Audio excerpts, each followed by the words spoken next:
Hello, and welcome to today's podcast, Behind the Numbers, the podcast that seeks the personalities in the technology industry. So before I dive in and speak to my very special guest today, I'd like to remind you that today's podcast is brought to you by Kinetic Core AI. We're a firm that help tech companies grow their revenues within 12 months. So if you're interested in a free growth consultancy, drop the word grow into the DMs and we'll take it from there. So really, really pleased to have a guest today hailing all the way from Ukraine. We have Dudkin. He is the CEO and founder of Dudkin Development, offering technology, AI solutions across Ukraine, Europe, and the UK, and no doubt as they grow further and beyond. So clearly making waves within the European tech scene. Really pleased to have you on the call today, Max. Yeah, and I'm very pleased to be on the call as well. Great to have you, mate. So, let's start to understand a little bit about you and your background, where you come from. So, give us a bit of a potted history of, your start in technology, your education, and the sort of development of Dudkin Development Solutions. Oh yeah, it was quite a journey, I would say. Yeah, good. Even though I'm quite young, I'm 33. I started my journey quite early. So I was around 15 years old when I started my first commercial experience, which is like back then, nobody actually believed me, but I was like, I needed money, so Yeah, okay. that's kind of was the main driver back then, and obviously it was interesting. So I started as a software developer doing freelance, and I stuck with PHP for like first maybe 5 to 7 years. And then, well, I basically grabbed some new positions, move forward through career ladder to a team leader, tech leader, wherever. I worked at some big corporations. And after that, I kind of like had a crisis, I would say. So like, at some point, I was working in Amadeus. Amadeus is a huge European corporation which is in tourist industry, and it was back then like around 14,000 people in this corporation. So it was huge, and I was leading solutions for transfer. So like everything related to transfers we developed, which is used like by, I don't know, 40-50% of airlines. Like, so if you go to airline website, you will get to the solution I developed. At that point, I was like, well, it's top of the world. I'm like at the top tech position. I'm leading the whole solution. I'm like leading several teams. It was kind of like everything was settled and I didn't know what to do after that, because like, I came from poverty, and that background gave me like, I would say fear of getting back. So I was continuously trying to move forward and going forward, like trying to grow. And once it grown to the limit, I was like, what now? And so at that point, I resigned and dropped everything, bought a one-way ticket to Sri Lanka, and just went to nothingness, basically. Okay. And that changed a lot. Not the place. I thought the place will do something, but the place didn't do anything. Like, I got bored in a month and got back. But the shift of mentality has been changed, that I need to do something. And so I started my own company back then. Yeah, so started from like small Upwork contracts, doing some consultancy back then. And it started like a small side project. And yeah, so besides that, like I made this company kind of like autonomous. So I have like business developers, like sales, etc. So like they're doing lots of stuff, and obviously I'm handling orchestration, like development and everything besides that. So I had free time, and I went back to like different opportunities. So I went back to startups, and I started going and like filling the top management positions like CTO, VP of engineering. Back then, it felt like a huge change, because like working in a corporation, even though like I was leading the solution, I didn't know what I could change. Not didn't know what I could change, but it felt like you cannot change anything. You're really like tied to the framework of how it's been done, because any change is very expensive. And in startup world, it's completely different. So like you dive deep into the world. You work close to founders. or some stakeholders, etc. You work with investors, clients, you do all of that business discovery, architecture design, and it allows you to grow with technology as well. So like you can be on top of technology in startup because startup can change its stuff relatively cheap. So when I went to several startups, each one of them had its own interesting story, I would say. I can talk a lot about those startups and the story, how I got there, how I moved off from there. But most of the time, the most valuable thing I got out of that is people, I would say, and connections and network of people, basically. Meaning that after that, when like those people are looking for something or I need something, I can consult with them. I can ask them for help, even if it's part-time, it doesn't need to be full-time, right?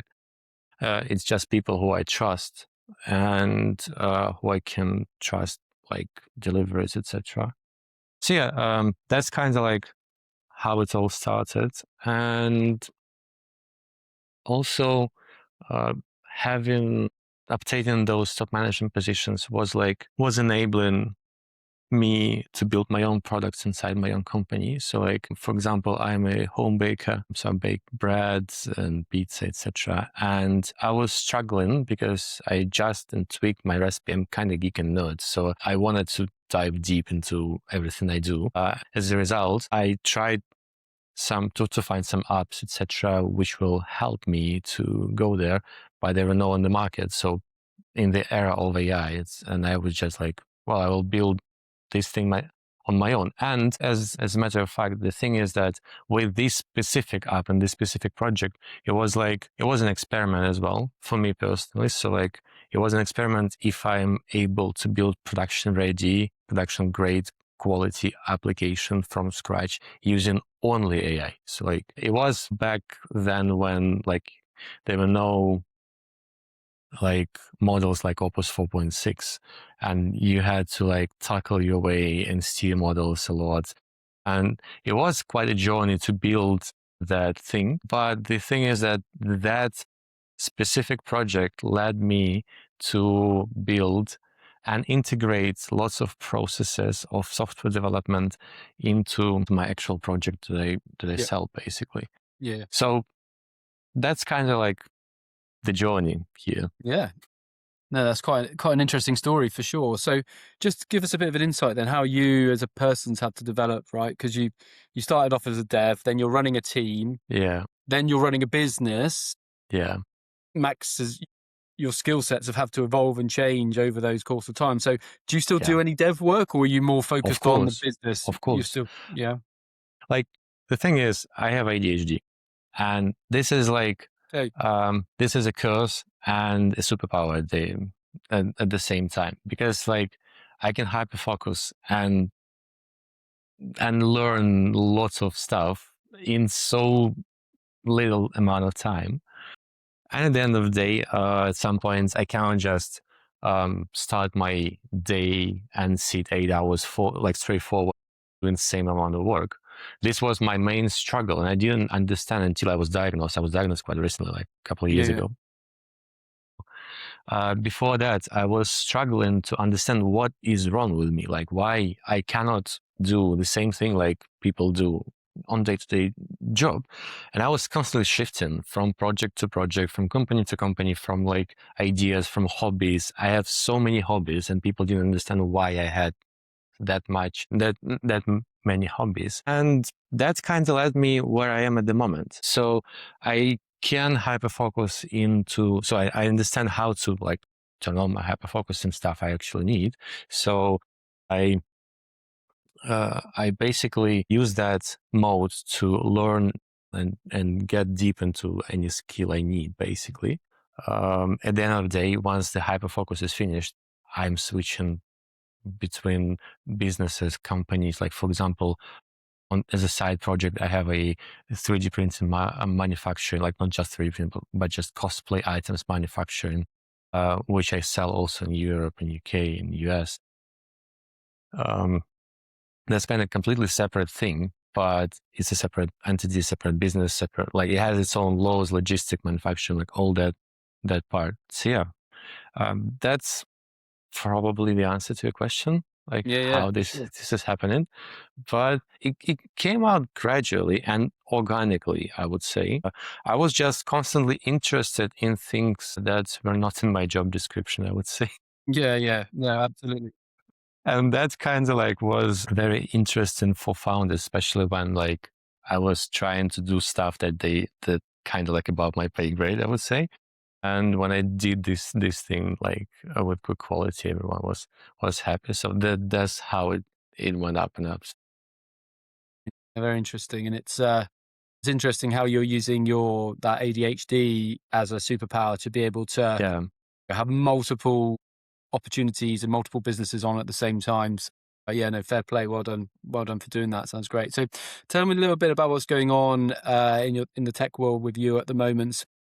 Sort of examples of sort of projects you've got going on with clients, where you're taking the business in the next sort of 12 to 18 months. What's your sort of view at the moment?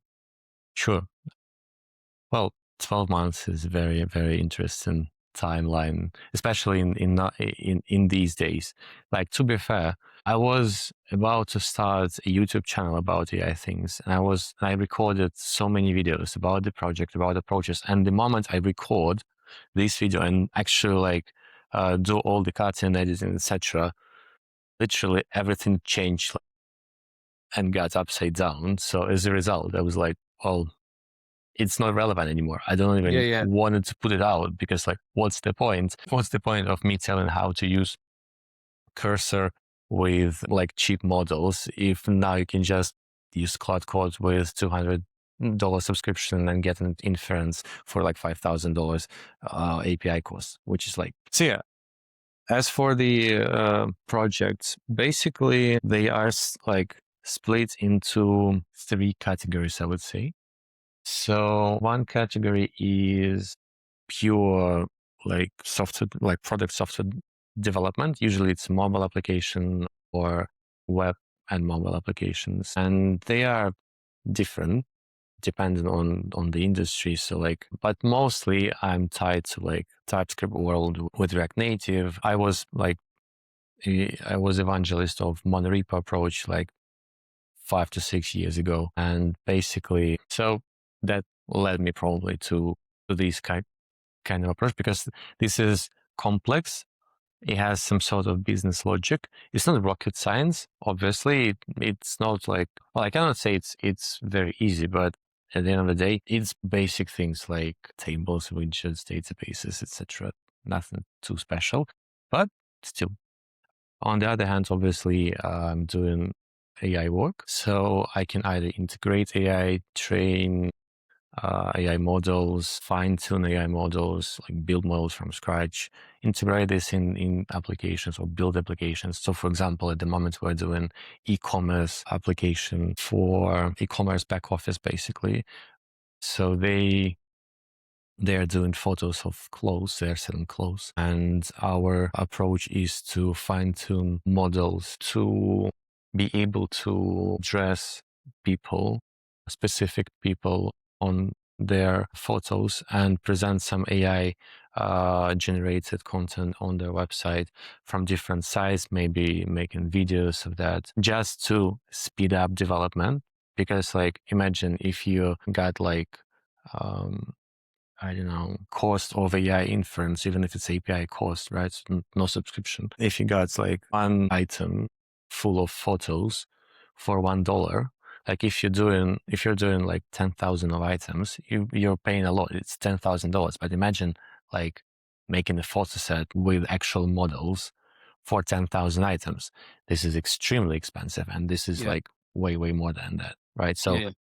e-commerce can start from this thing, and we're actually like in the middle of transforming our solution at the moment. So we're testing how it works and we're transforming it into a service. So maybe it will come into its own startup where other e-commerce brand could come up, set up subscription based something and do some generation based on that. Yeah, that's kind of like probably the main idea of my work is that I do partnership with good people, with great companies and great ideas, what they want to do.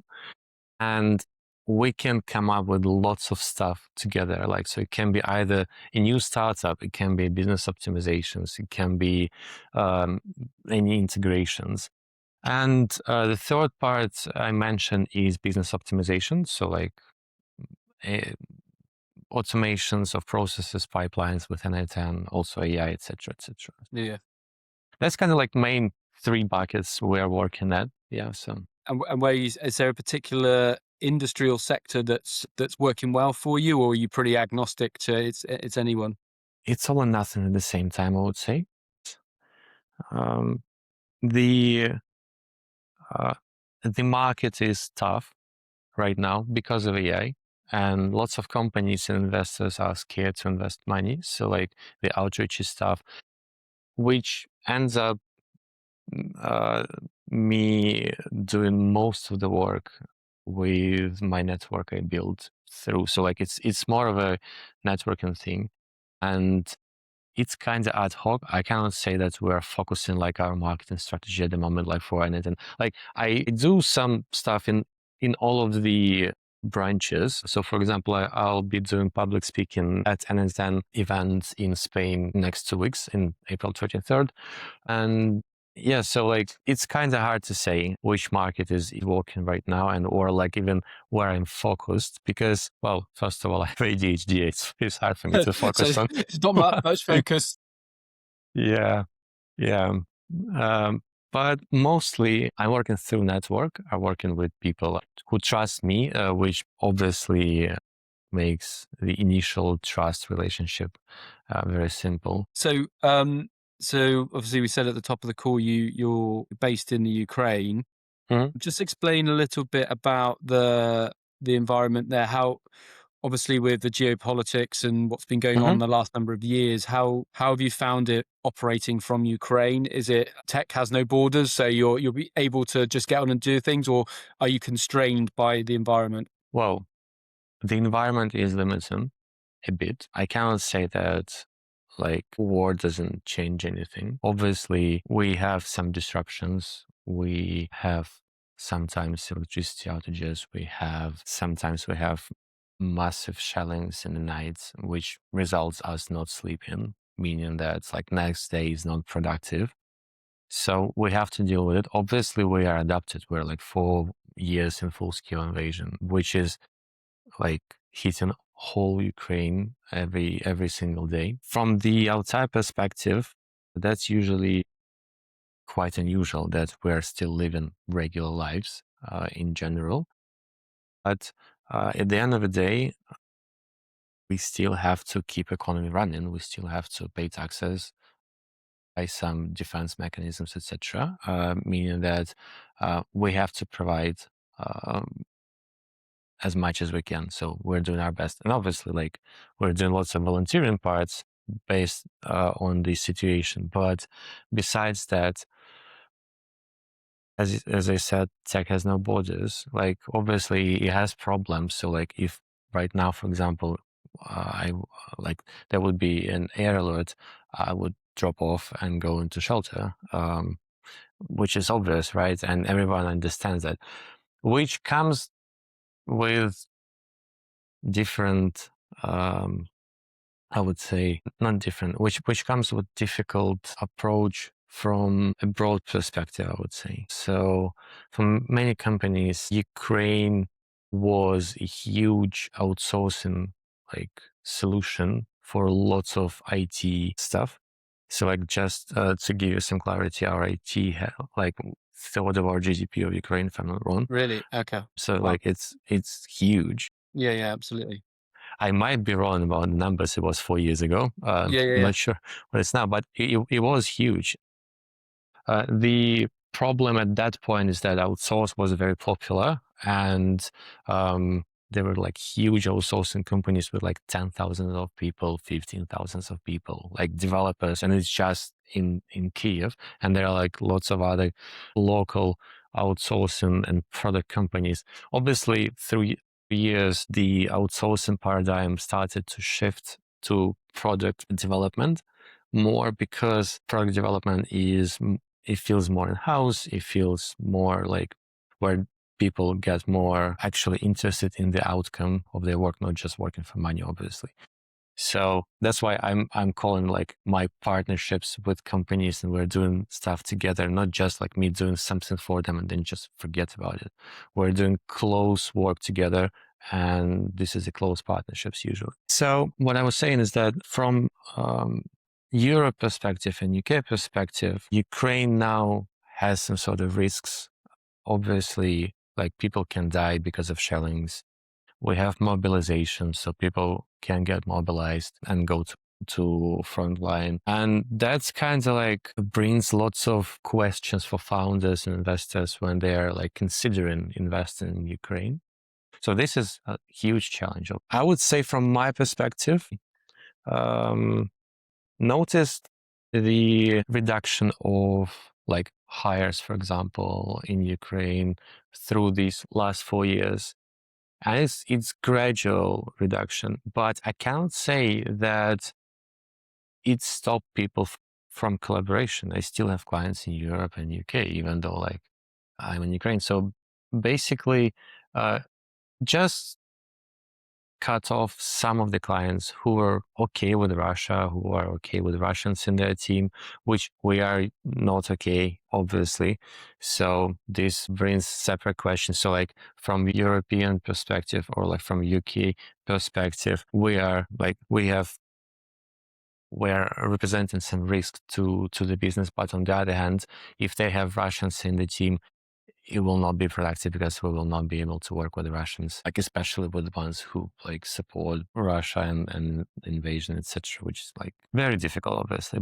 Well, mate, sounds like you're doing a great job, irrespective of all the challenges, constraints that's going on. So, yeah, hats off to you for doing what you're doing and still delivering even in that context. So, in terms of, so I always ask every guest this Mhm. one question, and might be quite pertinent actually, given how early you did start in your career. Yeah. My one question is, what one piece of advice would have you given your 18-year-old self? You can say 15-year-old self because that's when you started. That would have stood you in good stead for your journey through business and in technology today. What's that one piece of advice? You caught me off guard. I don't know what to say. I kind of would say that I don't want to change anything, because if I would change anything in the past, I would not be like that here right now. So I'm kind of okay where I am and how it all started. My problems that I got were mostly because of external circumstances of like society not accepting me with my ADHD and all of that stuff. So maybe I would say that you're okay.